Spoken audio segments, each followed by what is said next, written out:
Look at a flower. Have you ever looked at a flower?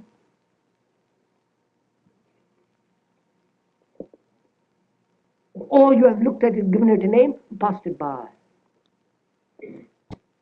Or you have said, how beautiful, let me smell it.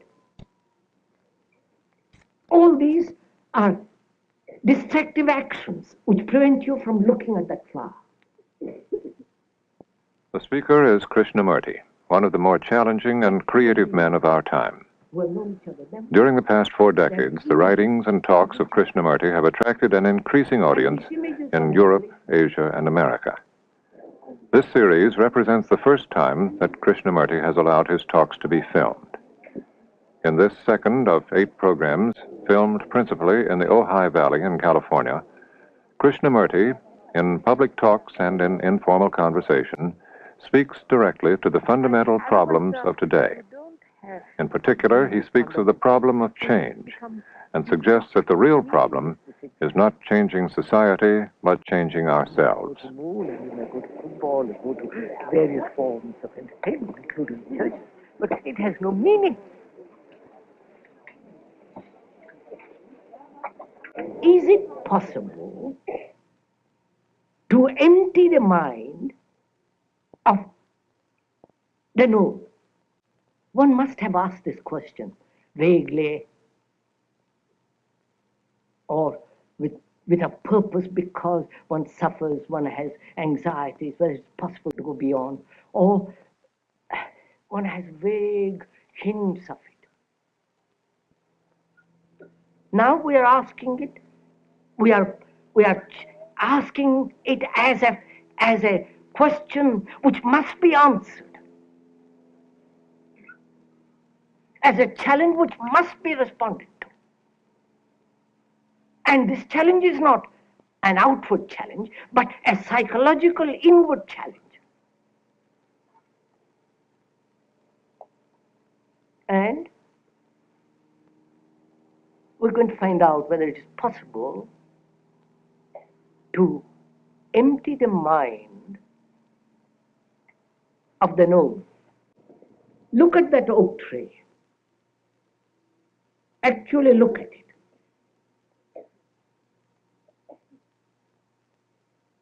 You are the observer, and the oak is the observed. There is a space between you and the thing, which is the tree. In that interval of space is time. Right? The time that has to be covered to see, that's the object. In that interval of space, there are all kinds of ideas which actually prevents me from seeing the fact of that tree. When you no longer name, no longer thought functioning as knowledge about that tree, then is there a space between you and the tree?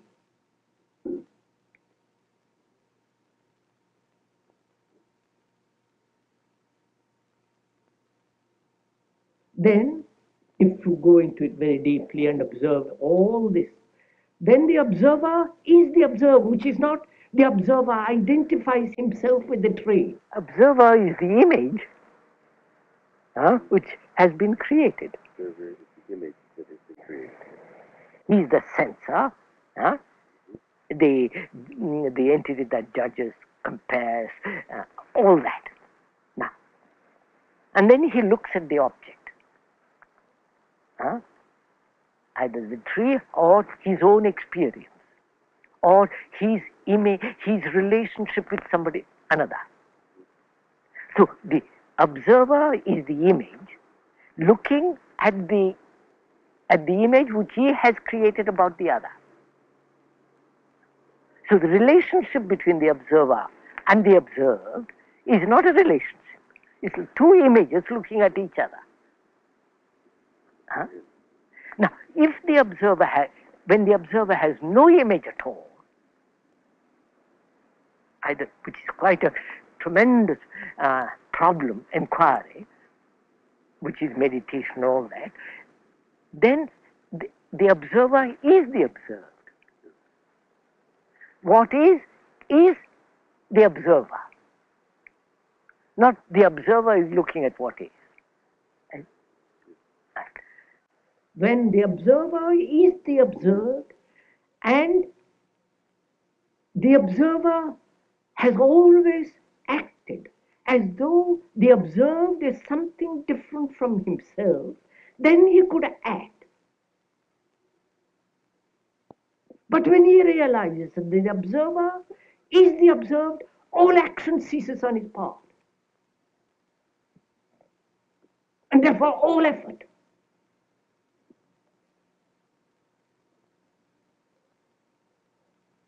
And therefore there is no fear at all. This requires a great deal of inward inquiry, inward observation, step by step without coming to any conclusion. Why do you choose? What is the necessity of choice?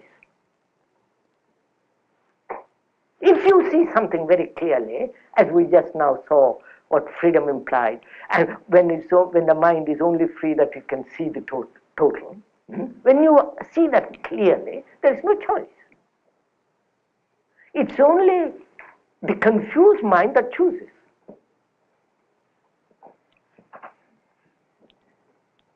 Awareness takes place only when there is no choice, or when you are aware of all the conflicting choices, conflicting desires, the strains, just to observe all this movement of contradiction. And knowing that the observer is the observed. And therefore, in that process there is no choice at all, but only watching what is. And that's entirely different from concentration. And that awareness brings a quality of attention.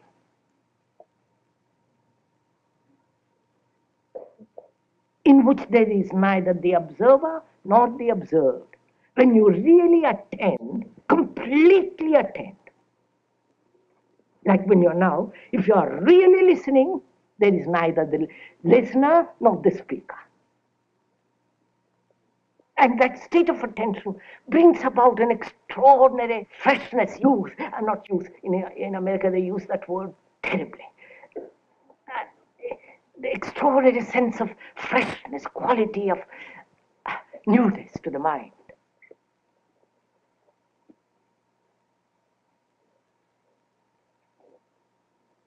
And this emptying of the mind with all the experiences it has had is meditation.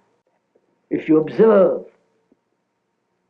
very closely, and that's one of the most arduous things, and that doesn't need effort at all, just to sit of an afternoon whenever you have time and leisure, to look at it, to look at a flower, to look at yourself, to look at all the movement of your thought and your feelings and your reactions. Just to observe without any choice, which is the beginning of self-knowing. And without self-knowing, man is caught everlastingly in confusion and misery. The thing that so strikes me in the talks and in the conversations that I've listened to is the contemporaneity, the immediacy, the directness. Yes. Of our problem. What we're talking about, and of our problem. Yeah. And I am at the same time so struck by the fact that most of the things of the world in which we live are designed in one sense simply to distract us from an understanding of the problem. Yes, quite. So isn't it really, we have developed a whole network of escapes. And we are caught in those escapes. And those escapes are preventing us from understanding the problems. The problems are there. Whether, India, here, or Russia, anywhere, they're there. But I'm not at all sure if religions, organized religions, dogmas, sects, have not taken us away from the central fact of being able to face these problems. Not translate them, you follow what I mean? Not try to go beyond them, but actually face them and see if we can't dissolve them. And thought creates the past, the present, and the future, which is time. There is time by the clock, chronological time. We are not concerned with that. If you have to keep an appointment, have it, and so on, you must have the chronological time of yesterday, today, and tomorrow. But we're talking about the psychological time, which thought has bred. And that time is the product of thought.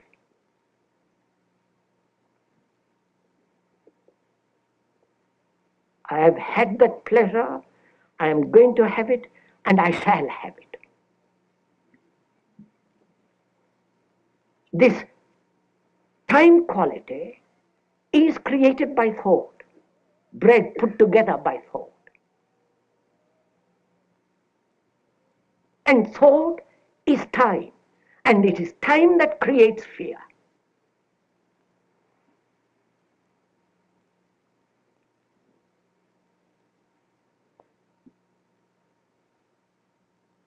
And without probing into this time, pleasure, thought, we are always bound by time.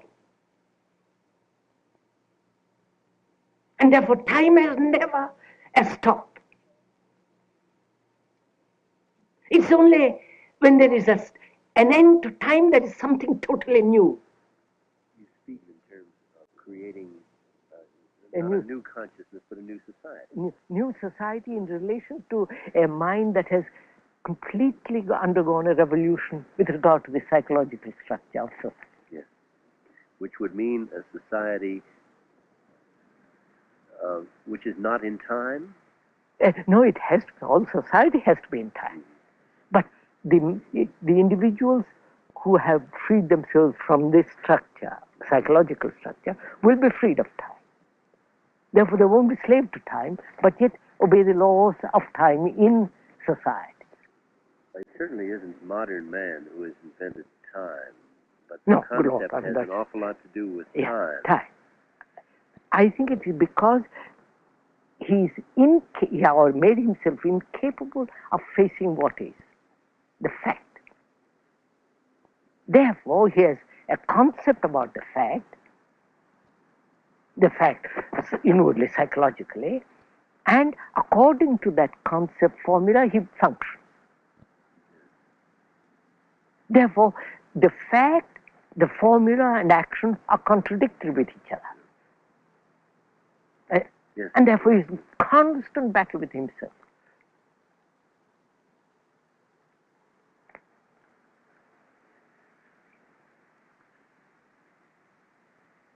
So is it possible to act without idea?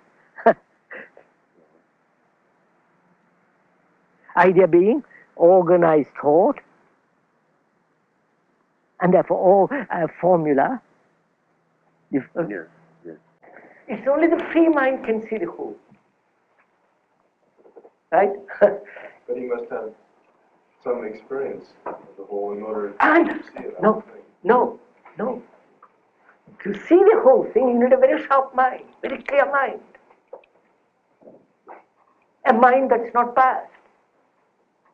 A mind that says, this I like, this I don't like.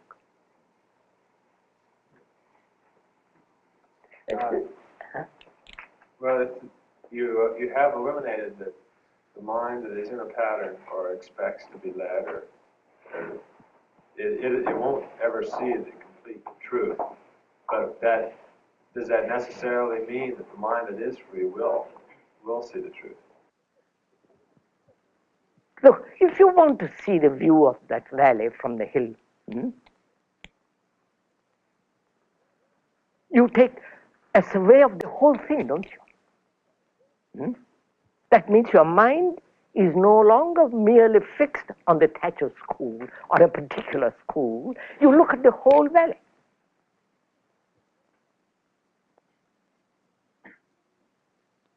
So here is a whole complex map of life, business, all the rest of that.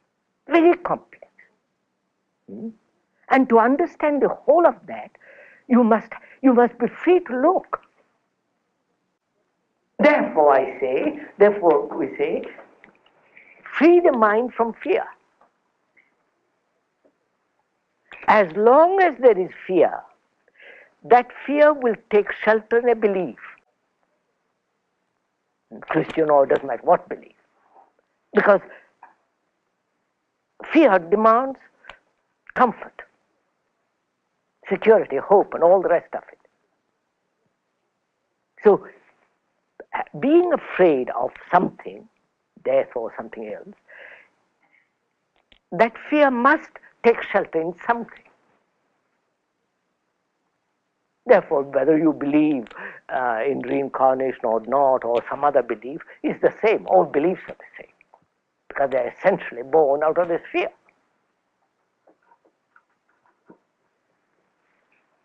So really the question is, can fear be eliminated altogether?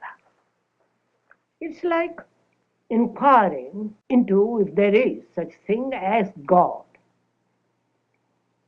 I put it in quotes. That word God is so heavily loaded that has almost lost all its meaning. If one wants to discover it, if there is or if there is not, how does one proceed?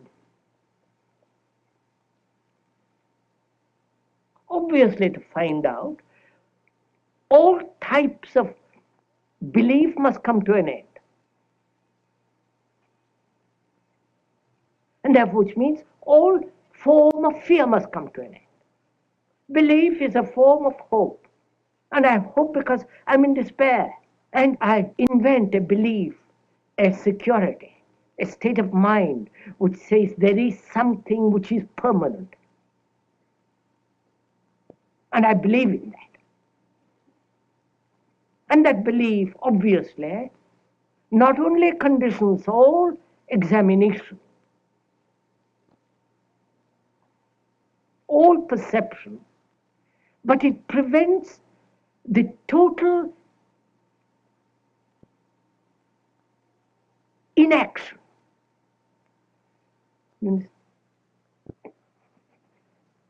Sir, what is thinking? You ask me what is thinking. So my mind begins. Let's go into a little bit. First, I can say, I really don't know. Then we can begin to analyze and say it is the response of memory. You ask me, what is my name? And I know because I've repeated so often, I tell you immediately. Now, you ask me a little more complex question. It takes the time interval. In that time interval, the mind is in operation to find the answer. But if you ask me a question, something which I don't know, which nobody knows, which no book or philosophy answered it, then I can honestly say I don't know. I don't. This is both then a significant question and a significant answer. I really don't know. Now, when I say I don't know, I really mean I don't know. That means I'm not waiting for an answer or expecting someone to answer me or looking for an answer. I don't know. Which means my mind is completely alert, but I'm not looking because I don't know where to look or to whom to ask. Now, in that state, I begin to discover. Because that state is real freedom. Such a mind is a religious mind.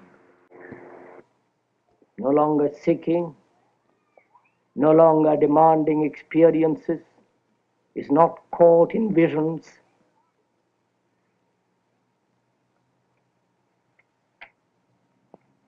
And such a mind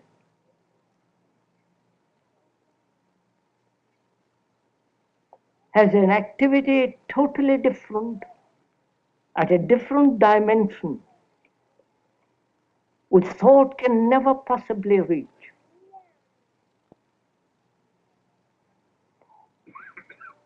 Thought has a place, very small place.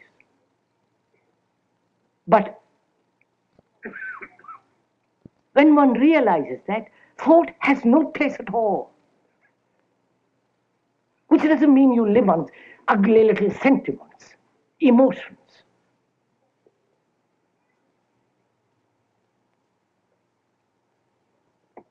So one can function normally, healthily, sanely in this world with a mind that is not cluttered up by thought. And it's only such a mind, the religious mind, that can know something beyond all the imaginations and structure of man's hope. There is no perfect society. And society doesn't want man to be free. Society does not want man to be free, because freedom means, according to socials, freedom means disorder. Yes. Revolt means disorder. Revolution means disorder. So society says, forbids that. But man is always seeking freedom. But freedom merely outwardly in relation to the social structure. Therefore, he is a revolt against society, but not revolt against the inner psychological structure which has created this society. I don't. Yes. Therefore, the genuine radical is the revolution occurs within the human being. Yeah. Within the skin rather than within the framework of social order. Because we are taking a journey together into the whole psychological structure of man.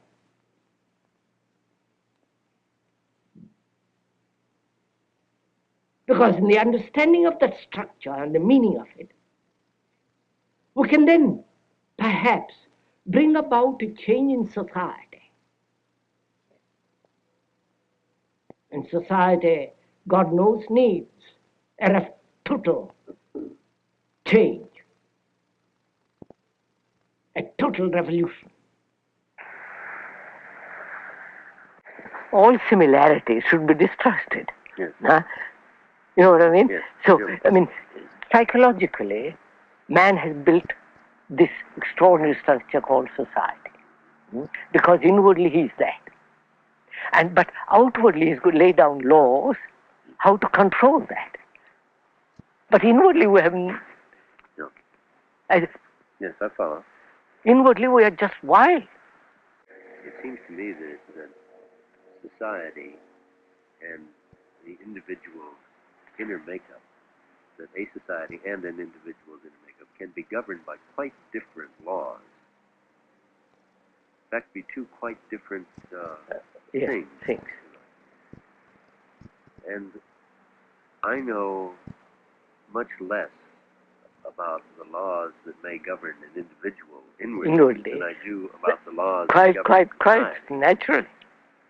And yet at the same time, from what little I know about the laws that govern society, I find I have a profound pessimism with regard to creating a new society.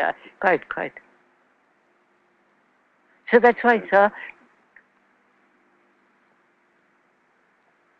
the problem is not changing society at all. And we always go off about talking about changing society, good society, great society, and all that. I think the real problem is, can there be a real mutation in the human mind? That is the real question. When that takes place, society will look after itself.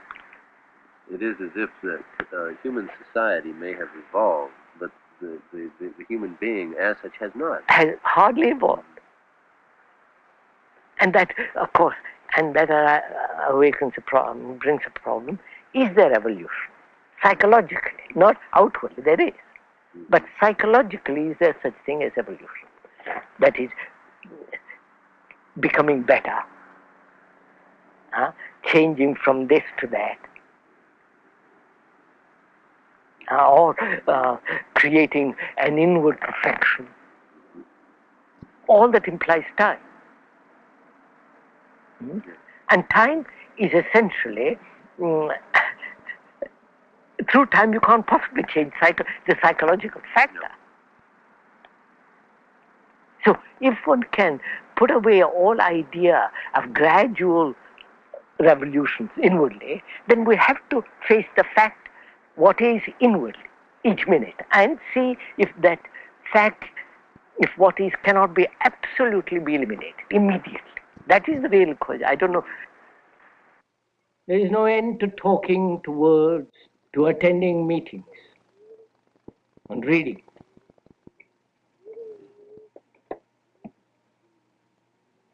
But attending meetings, reading, discussing has very little value. If attending meetings, discussions, and all the rest of it is merely a stimulus, then you are dependent.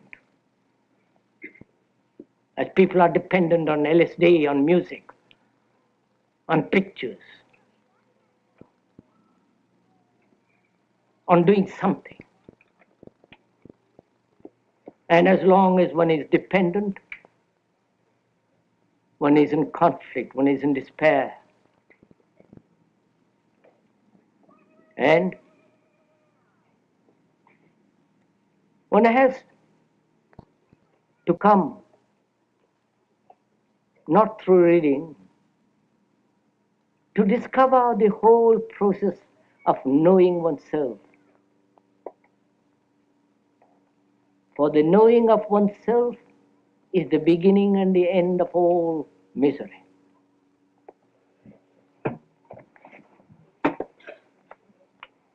This has been the second of 8 programs presenting Krishnamurti, whose singularly challenging approach to the problems of our time places him outside of any simple category like philosopher or religious leader.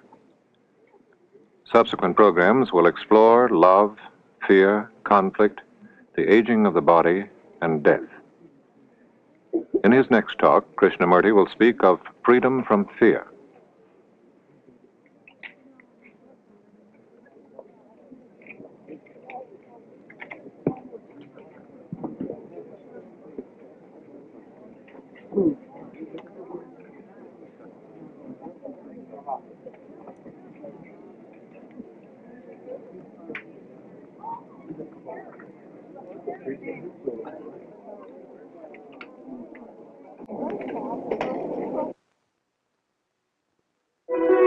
This is NET, the National Educational Television Network.